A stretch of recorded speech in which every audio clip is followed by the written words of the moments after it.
Joining us now with more on how the federal rate cut will impact real estate in San Diego is Jim Bottrell from the Jim Bottrell Real Estate Team. Jim, good to see you. Good to be here. So tell me a little bit. We were just talking about this. Okay, interest rates. What we are seeing with the Fed's rate reduction this past week, how that's going to impact people, what that's going to look like specifically here to real estate. Okay, so what we just saw happen last Wednesday is the Fed went ahead and made their third and final cut for the year. So they came down 1 full point. That was expected, that was priced into the markets, but what threw everything that's on its head is the statement that the chairman of the Fed said at the end of it. And what he said is that we're not going to be making 4 cuts in 2025 like we were expecting. That nobody saw coming. So they said they're not going to make 4 cuts. We're going to do 2. It's probably going to be quarter point each. So if you read between the lines, so that obviously we knew, we saw what happened, the 1,100 point drop in the stock market. We saw mortgage interest rates skyrocket right after that. Why? Because if you read between the lines, what that says is that the Fed is not in control of inflation. They cannot drop the interest rates anymore because if they do that, inflation will come back. And that's the problem. That's the part that nobody saw coming. So what if you are in the real estate, if you're buying, selling? I mean, what does this mean for people moving into 2025? Well, 2025, what we thought was going to happen, and when I was on here just a couple of weeks ago, I was talking about, yeah, rates should be coming down. We should see rates in the 5.5% mark. We're going to see a lot of sellers finally, you know, their house maybe doesn't fit their needs, but they've been staying in it because of the super low interest rate.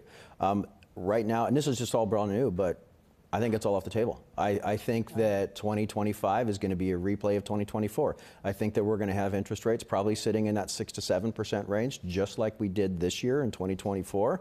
I think we're going to see about 4% appreciation. I mean, it's going to be an absolute replay of 2024. Now, again, this is brand new information. We don't know for sure. This only happened, like as far as work days go, 48 hours ago, so we don't really know how it's playing out. But I think, unfortunately, unless some big powers that be, which we do have a big power that be, you know, in office now, and unless some of that comes in and starts waving a magic wand to bring those rates down, I think we're going to repeat 2024. So if you are buying, if you are selling, it's going to be the same as what you just saw. So, I mean, you're just going to have to make some decisions on what that means. Well, that right? comes down to, you know, what my advice is my advice, there's so many people that are letting interest rates dictate their life.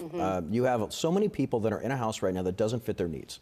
Maybe there's too many bunk beds inside one room, or maybe the house is too painfully empty after all the kids have moved out, or maybe stairs are too painful to go up and down, but they're staying in their house because of their interest rates. You also have a lot of renters right now that are continuing to fund their landlord's retirement versus their own because of interest rates. And my advice to all of them is just live your life, right? Just don't let interest rates dictate your life. Just live your life. If you want to upsize or downsize your house or move laterally, whatever, do it.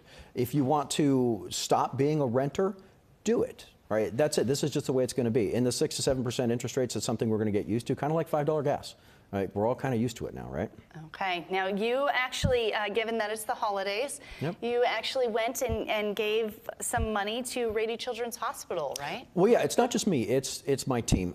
So I have a very small real estate team. So there's just a few agents and there's a few staff. Oh, there's a picture of it. So what we do, and we don't raise money from anybody anyway. We never ask anybody from anything. This is just from my team, my small number of people. They all donate a portion of every single check they get that goes into a pool, and then I come in and I will double that pool. So whatever they donate, I match.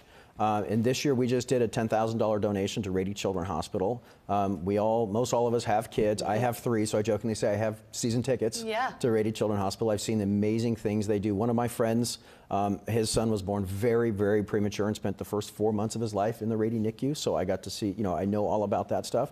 The other charity that we do is Tunnels to Towers. Now, everybody here in San Diego knows Rady, but Tunnels to Towers, I don't have too much time to talk about it, I would highly recommend because that takes care of military and first responders.